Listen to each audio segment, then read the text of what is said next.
अधिवेशन चालू असताना अतिवृष्टीच्या काळात शेतकऱ्यांना जी मदत जाहीर झाली याचं आर्थिक नियोजन पुरवणी मागण्यामध्ये कुठेही नाही। याचाच अर्थ सरकारने शेतकऱ्यांची पूर्णपणे फसवणूक केली आहे। मागच्या काळामध्ये माननीय उद्धवजी ठाकरे साहेबांनी मराठवाड्याचा दौरा केला होता, त्यास या सरकारला दगाबाज रे अशा पद्धतीनं त्यांनी म्हटलं होतं। आणि पुरवणी मागण्यातून हे स्पष्ट झालेलं आहे की सरकारने कुठेही 31,800 कोटी रुपयाचं प्रोव्हिजन केलेलं नाही। आत्ताशी पुरवणी मागण्यामध्ये 15,000 कोटीचं प्रोव्हिजन केले, ते कधी भेटतील? काही प्रमाणात भेटले असतील, परंतु अजून पूर्ण 15,000 कोटी रुपये सुद्धा शेतकऱ्यांना मिळालेले नाही, हे स्पष्ट होत आहे। दुसरं, वेगळ्या विदर्भाच्या घोषणा केल्या जातात। प्रत्यक्षात विदर्भाचे मुख्यमंत्री आहेत, अनेक मंत्री विदर्भाचे असताना विदर्भाच्या विकासाचा प्रश्न जसाच्या तसा आहे। अनेक सिंचनाचे प्रश्न जसेच्या तसे आहे। नागपूर वगळता तसा पाहायला गेलं तर सर्वांगीण विकास नागपूरचाही त्या मानानं मर्यादितच स्वरूपात, परंतु बाकी विदर्भाचा तर विकासाच्या नावाने बिलकुल कुठेही राज्य सरकारने तेवढी पूर्णपणे तयारी केली नाही किंवा कारवाई सुद्धा केली नाही।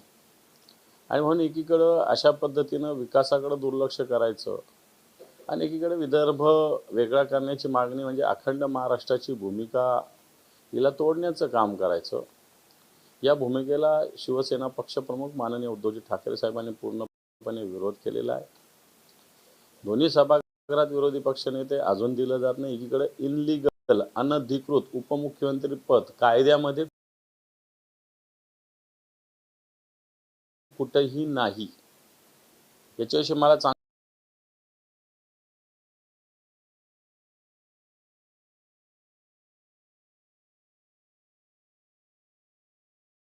आठवलं, 1995ला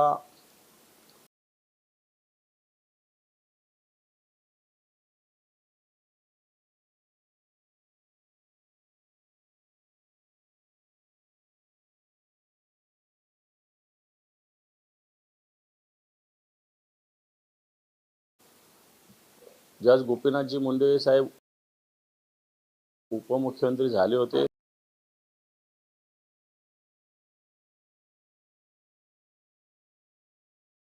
त्यावेळेस संभाजीनगरचे एक प्राध्यापक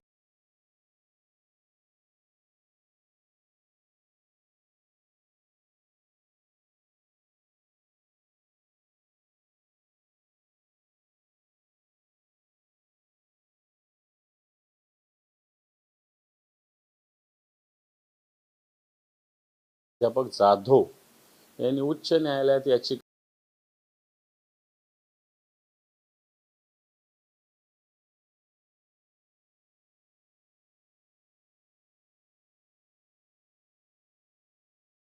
दाखल केली होती आणि या याचिकेचा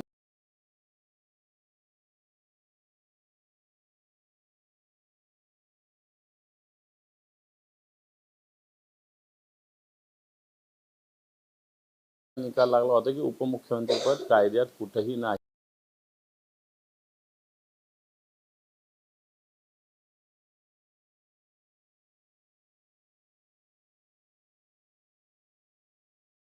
असं कोर्टाने आदेश दिलेला होता।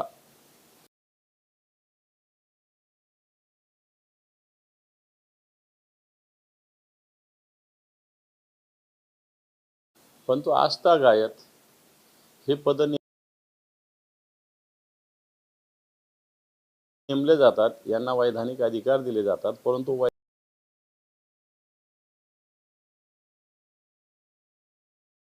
वैधानिक ज्या जबाबदाऱ्या आहेत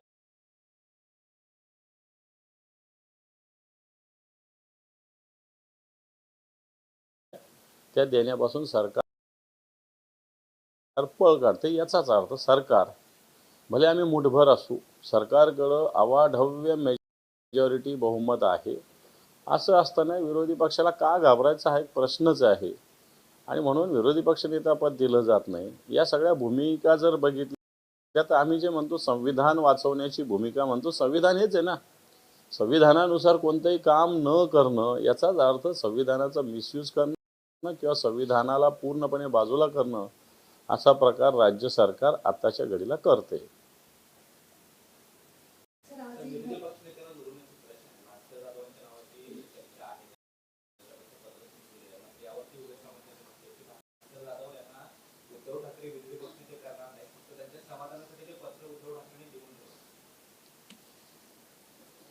खरं तर उद्धवजी ठाकरे साहेबांनी पूर्ण संसदीय जे विधिमंडळ पक्ष आहे शिवसेनेचा त्यावेळेस माननीय उद्धवजी ठाकरे साहेबांना सर्वाधिकार दिले होते आणि त्या अधिकारातून विधिमंडळ सचिवालयाला माननीय उद्धवजी ठाकरे साहेबांनी विरोधी पक्षनेते म्हणून भास्करराव जाधवांचं नाव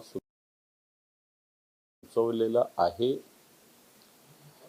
याच्या संदर्भात शिवसेनेनं एकदा नव्हे तर आत्तापर्यंत किमान 10 वेळेस विधानसभा अध्यक्ष असेल त्यांची भेट घेतलेली आहे. त्याचप्रमाणे खरं तर मुख्यमंत्र्याच्या अधिकारात येत नाही तरी मुख्यमंत्र्याची भेट घेतली, कारण अध्यक्ष सभापती आम्हाला वाटत नाही की भले वैधानिक पदावर मोठे जरी असले तरी ते मुख्यमंत्र्यांना सांगितल्याशिवाय काही करतील. मी या पदाचा निश्चित आदर करतो, परंतु हे पदसुद्धा आत्ताच्या घडीला पक्षाने अभिनिवेश ठेवून वापरली जातात अशा प्रकारची स्थिती आहे. त्या उदय सामंत काय म्हणतात याला अर्थ नाही. शिवसेनेनं ऑलरेडी 12 महिन्यापूर्वीच अशा प्रकारचं पत्र दिलेलं आहे.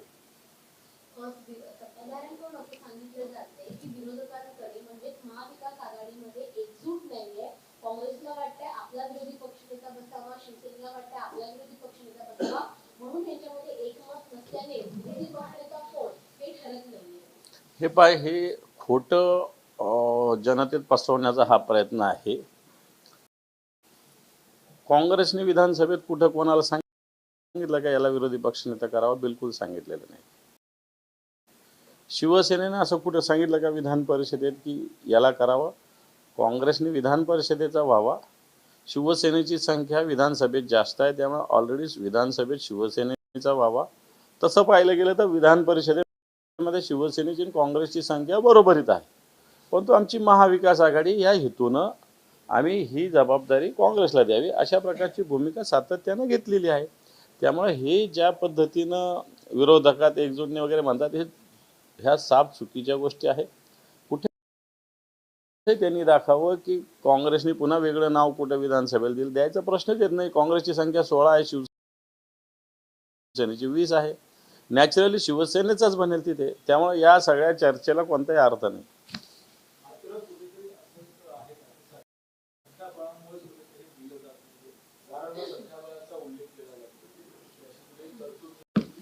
हे पण संख्याबळाविषयी आम्ही विधिमंडळ सचिवालयाला सुद्धा पत्र 2दा लिहिलेलं आहे की याच्यात संख्याबळाचा कुठे नियम कायदा आहे का? तर याच्यात कुठेही संख्याबळाचा नियम कायदा नाही. याच्या आधीचे विरोधी पक्षनेते महाराष्ट्रातले सगळे बघितले तर कित्येक लोक तर आता तरी संख्या विरोधी पक्षाची 85 आहे, त्याच्यापेक्षा कमी असताना विरोधी पक्षनेते झालेले आहेत. आता दिल्लीचं उदाहरण परवा उद्धव साहेबांनी दिलं की भारतीय जनता पार्टीचे 3 फक्त निवडून आले होते, फक्त 3. 65 का 67 त्यांची विधानसभा आहे आणि या 3 जणांना असताना सुद्धा दिल्लीच्या विधिमंडळाने भारतीय जनता पार्टीला विरोधी पक्ष नेता केलेला आहे. त्याच्यामुळं मला असं वाटतं अशा पद्धतीनं नियम कायदे तर सगळीकडे सारखेच आहेत. त्यामुळे संख्याबळाचा प्रश्न येतो कुठे?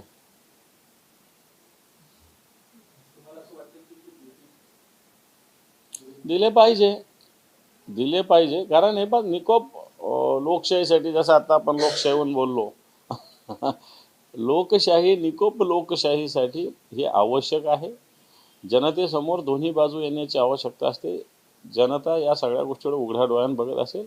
एकांगी बाजू ही सत्ताधारी पक्षासाठी सुद्धा चांगली नसते.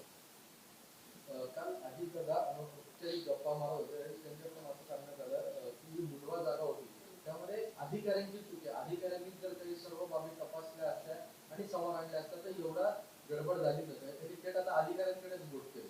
मला असं वाटतं अधिकारावर प्रेशर कोणी आणलं असेल मग त्यांच्याकडे सुद्धा बोट दाखवलं पाहिजे. कोणताही अधिकारी एवढी हिम्मत करत नाही या महाराष्ट्रातला तरी, पण त्याच्यावर कुठेतरी राजकीय दबाव, अजितदादांचा मुलगा, त्याची कंपनी, म्हणून त्याच्यावर राजकीय दबावाने त्यांनी केला. असं उगाच अधिकाऱ्यांना बळीचा बकरा बनवू नये. कोर्टानेच परवा विचारलेलं आहे, पार्थ पवार याच्यात आरोपी का नाही. इतक्या दिवस आम्ही म्हणत होतो की पार्थ पवार याच्यात आरोपी असावा, पण आता कोर्टानेच, उच्च न्यायालयाने म्हटलेलं की याच्यात पार्थ पवार आरोपी का नाही. आणि अजितदादा जे म्हणतात अधिकाऱ्यांनी, अरे तहसीलदार रँकचा अधिकारी येतो, त्याचा जीव काय? कोणीतरी सांगितलं म्हणूनच त्याच्या हाताने करून घेतलेलं आहे ते, नाही तर त्यांनी केलं नसतं. खरं तर ते मोठ्या अधिकाऱ्यांचं काम होतं, ते तहसीलदाराचं एवढं काम नाही आहे. पण कोणीतरी त्याच्यावर दबाव आणून, राजकीय दबाव आणून, अधिकाऱ्यांच्या मार्फत दबाव आणून त्याच्यावर ते काम करून घेतलेलं स्पष्ट दिसतं, येईल ते बाहेर. दुसरीकडे लहान मुलं गायब होण्याची संख्या उद्योगांनी वाढल्याचं पाहायला मिळतं. असा एक रिपोर्ट देखील आलेला आहे. त्यामध्ये मोठ्या प्रमाणामध्ये मुलं गायब होतात. राज ठाकरे यांनी सुद्धा यावरती चिंता व्यक्त केली आणि अधिवेशनात हा मुद्दा चर्चेला घ्यावा असं मुख्यमंत्र्यांनी पत्र दिलं. खरं तर हे प्रकार मोठ्या प्रमाणावर होत आहेत. लहान मुलं बेपत्ता होण्याचे प्रकार या महाराष्ट्रात मोठ्या प्रमाणावर, पार ग्रामीण भागापर्यंत याचं लोण पोहोचलेलं आहे. शाळेत म्हणा, अन्य ठिकाणावर म्हणा, खाऊचं आमिष दाखवून म्हणा, काहीतरी आमिष दाखवून लहान मुलं पळवायचे, नंतर पालकांना फोन करायचे, असे सुद्धा प्रकार झालेले. वाटतं कायद्याचा धाक राहणे तसाच प्रकार मुलींच्या बाबतीत सुद्धा आहे. या महाराष्ट्रातून मुलीसुद्धा बेपत्ता होण्याचं प्रमाण तेवढंच आहे, जास्त आहे उलट. आणि त्यातल्या त्यात तरुण मुली, ज्या 15 ते 25 वयोगटातल्या मुली आहे, या बेपत्ता होण्याचं प्रमाण सुद्धा मोठं आहे. आपण लाडकी बहीण म्हणतो, स्त्रियांची सुरक्षितता हा विषय आपण चर्चेला जातो, परंतु ही सुरक्षितता आहे का? की 15 वर्षाच्या, 16 वर्षाच्या, 18 वर्षाच्या, 20 वर्षाच्या, 22 वर्षाच्या मुली मोठ्या प्रमाणावर बेपत्ता होतात आणि त्याचा शोध लागत नाही. आता मुख्यमंत्री याला उत्तर देतील, त्या रागाच्या भरात जात असतात, नंतर पुन्हा परत येत असतात. हे नेहमीचं उत्तर आहे मुख्यमंत्र्यांचं, हे नेहमीचं उत्तर आहे. बेपत्ता समजा 10 झाल्या तर त्यातल्या 5 वापस आलेल्या आहे, पण 5 कुठे गेल्या? 5 कुठे गेल्या हा प्रश्न आहे ना. याला उत्तर राज्य सरकारने आत्तापर्यंत दिलेलं नाही. याच्याविषयी मला असं वाटतं एक कडवट भूमिका कायद्यातूनच घेण्याची आवश्यकता आहे. भाजपचे नेते सुधीर मुनगंटीवार अधिवेशनात बोलत असताना म्हणाले की कनिष्ठ मुद्द्यांवर आक्रमक झालेले पाहण्यात मिळाले आणि भाजपला म्हणजे सरकारला त्यांनी सरकारने दिलेलं पाहायला मिळालं. एका मंत्र्यांच्या अनुपस्थितीवरून त्यांनी म्हटलं, मंत्री जर सभागृहात उपस्थित राहत असतील तर या मंत्र्यांवरती बिबटे सोडायला हवेत असं देखील ते म्हणाले. आणि घरकुलाचा मुद्दा मांडत असताना घरकुलासाठी जर 95 कोटी रुपये नसतील, अधिकाऱ्यांनी विहिरीत उडी मारून जीव द्यावा असं देखील त्यांनी म्हटलं. त्याची आक्रमकता आता मागच्या काही दिवसापासून सातत्यानं जाणवते. सुधीर मुनगंटीवार तसं बघायला गेलं तर एक संवेदनशील नेतृत्व म्हणून बघितलं पाहिजे. पक्षातीत राहून जनतेचे प्रश्न मांडणं हे काम ते सातत्यानं प्रामाणिकपणे करतात आणि मला वाटतं ती भूमिका त्यांनी मांडलेली आहे. त्याच्यामुळे याला फार काही सत्ताधाऱ्यांना त्यांनी आहेर मानला. मला असं वाटतं अशा पद्धतीनं सत्य बोलण्याची हिंमतसुद्धा सत्ताधाऱ्यामध्ये असली पाहिजे. ती सुधीर भाऊमध्ये आहे की घरकुलाची, इकडे नरेंद्र मोदीजी देशाचे पंतप्रधान हर घर छत देण्याची घोषणा करतात, जी 2016ला केलेली आहे आणि 2022 पर्यंत त्यांना हर घर छत द्यायचं होतं. परंतु आज घरकुलाची परिस्थिती बघितली तर सुधीर भाऊ बोलले ते तसेच आहे की 90 कोटी रुपये द्यायला नसेल तर या अधिकाऱ्यांनी पळीभर पाण्यात जीव दिला पाहिजे.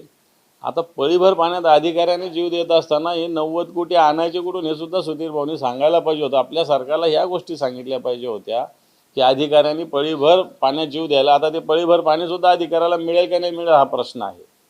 त्या सुधीर भाऊ अर्थमंत्री या राज्याचे राहिलेले आहेत, त्यांना ही सगळी पद्धती माहिती आहे. राज्य आता 9.5 लाख कोटीच्या कर्जामध्ये डुबलेलं आहे. 81,000 प्रत्येक माणसाच्या डोक्यावर कर्ज आहे या राज्याच्या, केंद्राचं वेगळंच. आणि अशा स्थितीमध्ये सुधीर भाऊनी आवाज उठवणं, मला असं वाटतं आता सुधीर भाऊ आवाज उठवत आहेत. मंत्री असताना आवाज उठवत नव्हते, ते या राज्याचे अर्थमंत्री राहिलेले आहेत. सध्या खाद्यपदार्थामध्ये मोठ्या प्रमाणामध्ये केमिकल्सचा वापर केला जातो. आता फक्त ब्रेडमध्ये देखील घातक केमिकल्स जे आहेत ते वापरले जातात आणि लहान मुलांना हे दूध आणि ज्या काही गोष्टी पुरवल्या जातात त्याच्यामध्ये डिटर्जंट टाकून दिले जात असे प्रकार समोर आले. मात्र सध्या देशाच्या या खाद्याच्या सुरक्षेची व्यवस्थेवरती प्रश्न निर्माण होतो. काय ब्रेडमध्ये अशा पद्धतीनं जर केमिकल रसायनं टाकली जात असेल तर हे तर एकदर घातक आहे. तर मागच्या काळामध्ये या पनीरमध्ये प्लास्टिक मिक्स केल्याचं कोणी सांगितलं होतं? बाळासाहेब थोरात, ज्यांच्या पनीर बनवणाऱ्या ज्यांच्या स्वतःचे कारखाने आहेत, त्यांनी ही भूमिका आमच्याशी अशा गप्पा मारताना मांडली होती की मुंबईमध्ये, विशेषतः मुंबईमध्ये मी सांगतोय की पनीर जे येतंय हे प्लॅस्टिक मिश्रित येतंय. आणखी तुम्हाला सांगतो, काही काही दुधामध्ये तर ते जनावरांना खाऊ घालतात ना सरकी, ती सुद्धा मिक्स केली जाते म्हणजे दूध घट्ट होण्यासाठी. आणि आता ही ब्रेड तर लहान लहान मुलांना ब्रेड पाहिजे असतं. कुठेही आपण सँडविच खातो, ब्रेड बटर खातो, आणि त्याच्यात जर ब्रेडमध्ये असं केमिकल असेल तर मला वाटतं अन्न व औषध प्रशासनाने या सगळ्याविषयी फक्त सणावाराला पेड्याचे बॉक्स पकडणं, मिठाई पकडणं एवढ्यापुरतं अन्न औषध खातं आहे. 2-4 गुटख्याच्या गाड्या पकडणं आणि नंतर त्यांच्याशी हप्तेबाजी करणं, याच्यात अन्न व औषध प्रशासन खातं गुंतलेलं आहे. त्यांनी या संवेदनशील विषयाकडे लक्ष देण्याची आवश्यकता आहे. काल शरद पवारांचा 86वा वाढदिवस झाला. त्यावेळेला राष्ट्रवादी काँग्रेस शरदचंद्र पवार पक्षाच्या काही नेत्यांनी शरद पवारांची आतापर्यंतची राजकीय कारकीर्द आणि त्यांचं काम लक्षात घेतलं, त्यांना भारतरत्न देण्याची मागणी केली. त्यामुळे निलेश लंके आणि जितेंद्र आव्हाड यांची ती मागणी होती. यावरती उत्तर देताना गोपीचंद पडळकरांनी त्याची खिल्ली उडवलेली आहे. भारतरत्न हा कुठल्या गल्लीगोळातल्या मंडळाचा पुरस्कार नाही, जो असा तसा दिला जातो, असं त्यांनी म्हटलं. दोघांचंही बोलणं, मग पडळकर असतील, शरद पवार साहेब निश्चित या देशाचं नेतृत्व करण्याची क्षमता असणारं नेतृत्व आहे. या देशामध्ये शरद पवार साहेबांविषयी निश्चित आदर आहे आणि ज्याचा आदर आहे त्याला देशाचं केंद्राचं सरकार निश्चित विचार करत असतं. द्यावं न द्यावं मला असं वाटतं ते तुम्ही आणि मी म्हटल्याने आता आपण सावरकरांना किती वर्षानं भारतरत्न मागतो, कुठं मिळतंय? परंतु त्यांची खिल्ली उडवणं ही चुकीचं आहे असं मला वाटतं. हिंदी में बताइए, राज ठाकरे ने ट्वीट किया है बच्चे जो है वो बड़े पैमाने पर लापता हो रहे पहले के मुताबिक 2023 और उसके मुताबिक 30% बच्चों को लापता होना, इसका प्रमाण महाराष्ट्र में बड़े पैमाने पे बढ़ा है. बच्चों जब स्कूल में जाते हैं, कहीं ट्यूशन जाते हैं, तो उनको अलग अलग तरीके से फंसाया जाता है और उनको किडनैप किया जाता है. मैं समझता हूँ कुछ बच्चों को तो जान को खतरा भी निर्माण हुआ था और कुछ बच्चों को किडनैप करने के बाद उनके पेरेंट्स की तरफ से कुछ रकम मांगी गई थी, उनको ब्लैकमेलिंग किया गया था. मैं समझता हूँ लॉ एंड ऑर्डर की स्थिति महाराष्ट्र में इस माध्यम से बड़े पैमाने में खराब हो सकती है. इसके तरफ सरकार ने ध्यान देने की आवश्यकता है. उसी प्रकार महिला भी बड़े पैमाने पे लापता, उसमें 15 से 25 साल की महिलाएं बड़े प्रमाण पे लापता होने के प्रमाण भी बड़े हैं.